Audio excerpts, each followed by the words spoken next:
Los objetivos de este módulo, de este primer módulo de este curso, es sobre transferencia de conocimiento y la red de políticas informadas por evidencias que se llama EBIPNET, que en las siglas. El objetivo es conocer algunos de los desafíos para la vinculación de los hallazgos de investigación a los procesos de formulación de políticas, que es lo que nosotros llamamos traducción de conocimiento.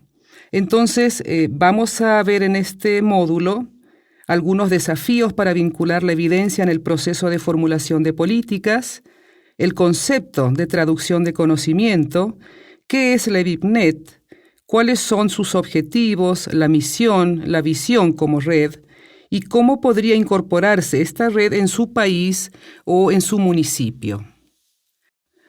Vamos a ver algunos desafíos sobre estos procesos.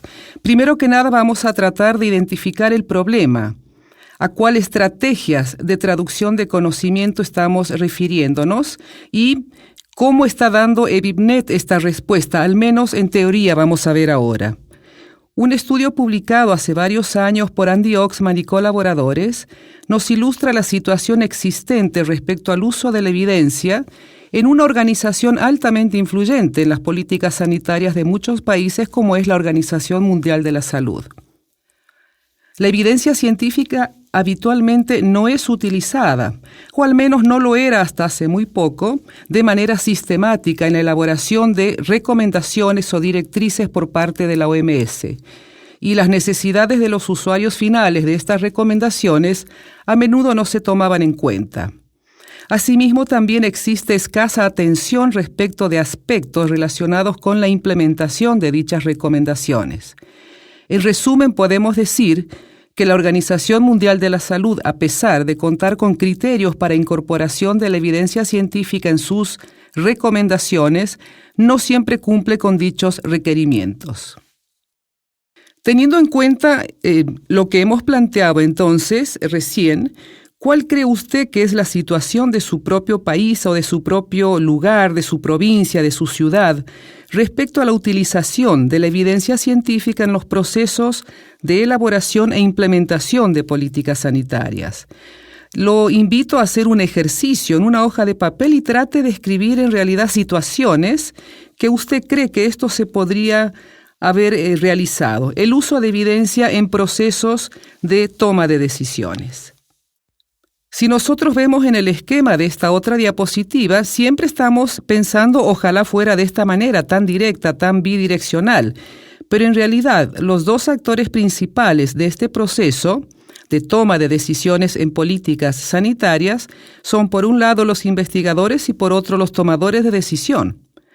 Para ello, se establecen relaciones que especialmente desde el punto de vista de los investigadores son concebidas como una relación simple, en que en el mejor de los casos, los investigadores entregan respuestas a las preguntas de los tomadores de decisión, que de hecho la mayoría de las veces no existe esta bidireccionalidad, sino más bien se entregan los resultados de respuestas a preguntas de los investigadores, más que a preguntas reales en el ámbito de las políticas sanitarias. En esta diapositiva vemos esa complejidad que está resumida en ese dibujo y que un poco está reflejando que las decisiones en salud ocurren más bien de esta manera, son escenarios complejos. Y estamos hablando generalmente de intervenciones complejas en estos escenarios complejos y cambiantes.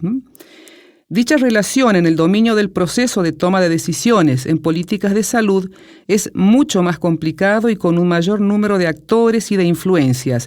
Y es por eso que este dibujo viene también y está tomado del contexto canadiense, que tienen una vasta experiencia también en políticas informadas por evidencias. Considerando ahora este contexto, no es raro que existan una serie de desafíos para la efectiva vinculación de la evidencia a las políticas. El primero de ellos se relaciona a lo ilustrado en la diapositiva anterior. Los hallazgos de investigaciones no son la única influencia o input en este proceso de formulación de políticas. Debemos tener en cuenta que existe una serie de otros factores que deben ser considerados. En segundo lugar, está el hecho de que la investigación no siempre es valorada como un insumo para el proceso de toma de decisiones. Tercer lugar, podríamos decir que La investigación disponible es de escasa relevancia a veces para los problemas reales que tienen los tomadores de decisión, y más bien está enfocada en la agenda de los investigadores. Y por último, tal vez decir que aunque exista investigación relevante, esta no siempre es fácil de usar, ya sea porque no se comunica efectivamente o no está disponible cuando los tomadores de decisión la necesitan, o porque estos últimos simplemente no tienen mecanismos que les recuerden respecto al uso de los hallazgos de investigación o resultados de investigación, o carecen de espacios de discusión donde puedan plantear realmente sus necesidades presentes y también futuras de investigación. Considerando entonces también este contexto, es claro que la diseminación pasiva de hallazgos de investigaciones hacia los tomadores de decisión u otros grupos de interés es probablemente poco efectiva y será necesario diseñar estrategias específicas para que esto ocurra de esta manera, que sea traducción de conocimiento y que también tenga un proceso de intercambio, que no sea unilateral. Un concepto útil entonces acuñado ya hace un tiempo y que permite también agrupar esta serie de estrategias específicas es el de traducción de conocimiento, que ya dijimos que a veces se usa también el término transferencia. Y está definida como un proceso dinámico, iterativo, que incluye síntesis, diseminación, intercambio y aplicación del conocimiento con el fin de mejorar la salud de la población, otorgar servicios y productos de salud más efectivos y al mismo tiempo están fortaleciendo el sistema de salud. Este concepto pone también el énfasis en el proceso de interacción entre diferentes grupos de interés de acuerdo a la información que será traducida o transferida y a las necesidades específicas, por supuesto, de cada grupo. Dijimos ya que el contexto es un tema muy relevante en estos procesos. Las ideas claves detrás del concepto de traducción de conocimiento son, en primer lugar, que los grupos de interés conozcan y usen la evidencia en sus procesos de toma de decisiones.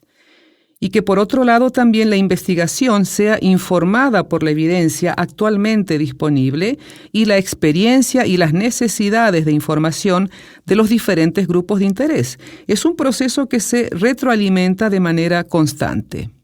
Ahora vamos a tratar de operacionalizar el concepto de traducción de conocimiento. Vamos a guiarnos por 3 preguntas que son adaptadas de una publicación del profesor John Leavis y colaboradores y que pueden ser útiles para ir avanzando en definiciones más precisas de los elementos a considerar en una estrategia de traducción de conocimiento. Primero, entonces, ¿qué se pretende traducir o transmitir? Es el mensaje. ¿A quién debe traducirse? Es decir, ¿cuál es la audiencia para este mensaje?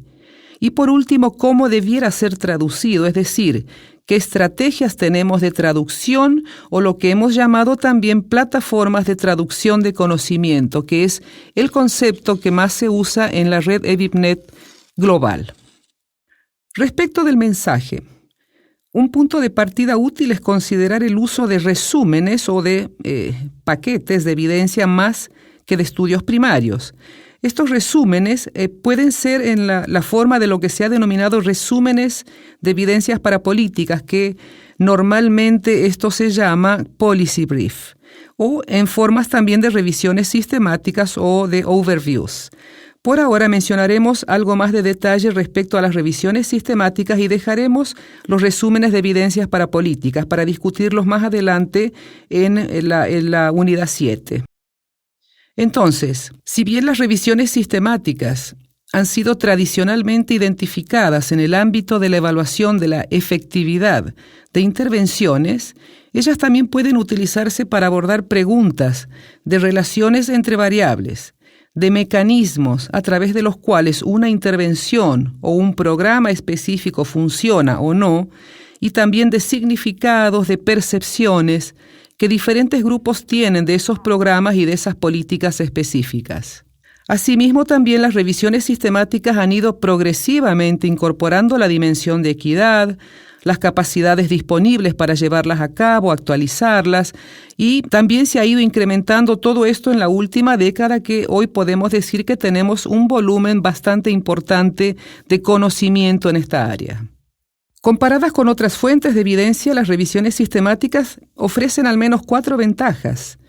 Por un lado, reducen la posibilidad de que los decisores sean mal aconsejados por los hallazgos de la investigación si realmente se utilizan métodos sistemáticos y transparentes para identificar, seleccionar, evaluar y producir una síntesis de evidencia. En segundo lugar, van a aumentar la confianza que ellos puedan tener respecto de lo que se puede esperar de una intervención, debido a que aumenta el número de unidades incluidas. También, en tercer lugar, podemos decir que permiten que los tomadores de decisión utilicen su escaso tiempo en evaluar la aplicabilidad local de los hallazgos y la aceptabilidad y factibilidad de las intervenciones o de las opciones de política, más que en la búsqueda o en el análisis crítico de la información que ya fue realizado por los revisores.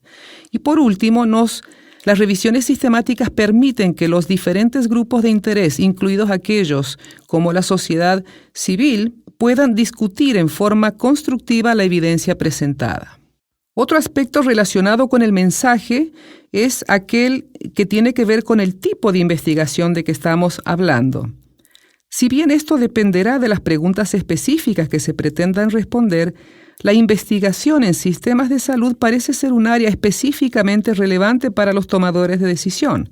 Y dentro de este tipo de investigación se incluyen preguntas relacionadas, por ejemplo, con financiamiento, con organización de la prestación de servicios, con la gobernanza del propio sistema de salud o de los servicios de salud, y así como aquellas relacionadas con estrategias de implementación y de cambios a nivel de los profesionales sanitarios, las organizaciones y los sistemas de salud. Respecto de las audiencias a quien se pretende traducir la información, existen diferentes grupos también de interés que participan en el proceso de formulación e implementación de políticas, tales como tomadores de decisión propiamente y los grupos que los asesoran, las organizaciones de la sociedad civil, gestores, administradores y probablemente otros, también dependiendo del contexto local. De esta manera, entonces, será necesario identificar aquellos grupos de interés relevantes en cada contexto, utilizando diferentes metodologías que permitan mapearlos de una manera sistemática. Considerando solamente 2 de los aspectos anteriormente discutidos, el tipo de investigación y las audiencias, es posible entonces identificar la importancia relativa de un tipo de investigación. Por ejemplo, investigación en sistemas de salud para distintas audiencias. Entonces, vamos a ver que la industria probablemente va a tener nada de interés en este tipo de investigación.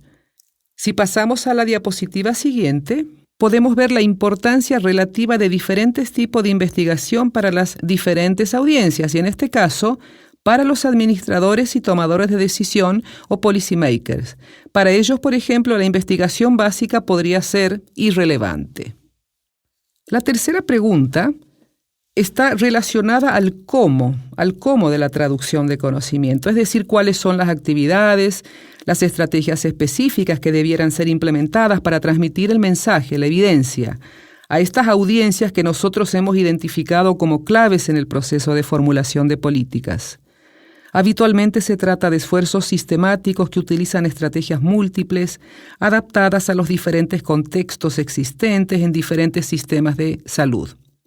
Conceptos claves en su diseño son el diálogo entre los diferentes grupos y la generación de capacidades, de establecer relaciones. Podemos decir que este paso es fundamental. En el establecimiento de dichas relaciones se han identificado también diferentes modelos de interacción como los que estamos presentando en esta diapositiva. Por un lado, los procesos de investigación y formulación o implementación de políticas puede darse de manera asincrónica y no vinculada. Otra posibilidad es que se vinculen solo de manera fortuita. Y una tercera posibilidad es aquella que promueve los esfuerzos de traducción, de conocimiento y la vinculan a un propósito específico de una manera más sistemática. Un ejemplo de estas plataformas de conocimiento es aquel promovido por la Organización Mundial de la Salud en diferentes regiones del mundo. Y nuestra región, que también está la red en las Américas, esta red de políticas informadas por evidencias, que ya la mencioné y cuyo acrónimo en inglés es EVIPNet, promueve el uso sistemático de la evidencia científica en la toma de decisiones en políticas de salud. Ese es su rol y su foco está en los países de bajos y medianos ingresos. Lo que hace BIPNET es promover la colaboración a nivel país entre decisores, investigadores, sociedad civil, con el objeto de facilitar el desarrollo y la implementación de políticas de salud a través del uso de la mejor evidencia científica disponible. BIPNET incluye redes regionales y, por supuesto, las regiones de OMS también conforman en su totalidad la red global y en las que participan equipos de países, redes nacionales, incluso redes municipales también, como está ocurriendo en un país de las Américas como es Brasil. Entonces son distintas formas también de organizarse, pero el objetivo es el mismo. En el portal de BIPNET, en nuestro sitio web, también es posible encontrar muchos de los materiales de artículos científicos y de difusión más masiva, así como actividades que están desarrollando los equipos de distintas regiones y países alrededor del mundo. Dentro de las actividades que los equipos de BIPNET desarrollan se encuentran, por ejemplo, la realización de talleres de capacitación, hasta ahora presenciales, acerca de cómo usar evidencia para tomar decisiones en salud y transformarlas en políticas sanitarias. Y también parte de este proceso es la elaboración de los resúmenes de evidencias para políticas, que lo vamos a ver más adelante en el módulo 7, y su discusión posterior en diálogos deliberativos entre distintos grupos de interés. En el caso de BIPNET para las Américas, en el periodo 2011-2013 se desarrollaron al menos 21 talleres de la BIPNET involucrando a muchos países de la región y también a países por fuera de la región. A más de 700 personas se capacitaron y también de alguna manera se hicieron actividades de sensibilización que más bien fueron actividades de difusión, diseminación en congresos, en reuniones científicas. En nuestros talleres la duración promedio que tuvimos fueron de 4 días. Se finalizaron hasta esa fecha o en ese periodo unos 14 resúmenes de evidencias para políticas. Algunos de ellos todavía se encuentran en etapa de publicación o de revisión o de traducción y algunos de ellos ya están disponibles en la web. En el mismo periodo también se desarrollaron más de 10 diálogos deliberativos y, como mencioné, muchas otras actividades que involucra difusión y diseminación también de lo que significa esta red en las Américas para nuestro caso. El estado actual del desarrollo de esta red en los diferentes países de la región de las Américas se muestra en esa diapositiva.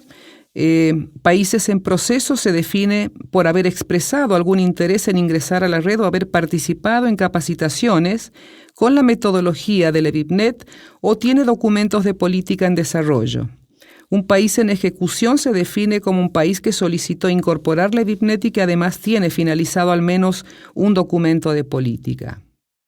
Y para mayor información sobre esta red, los invitamos a visitar este sitio donde está BIPNET en las Américas y poder consultar todo esto que estamos conversando y que también vamos a desarrollar en los próximos módulos.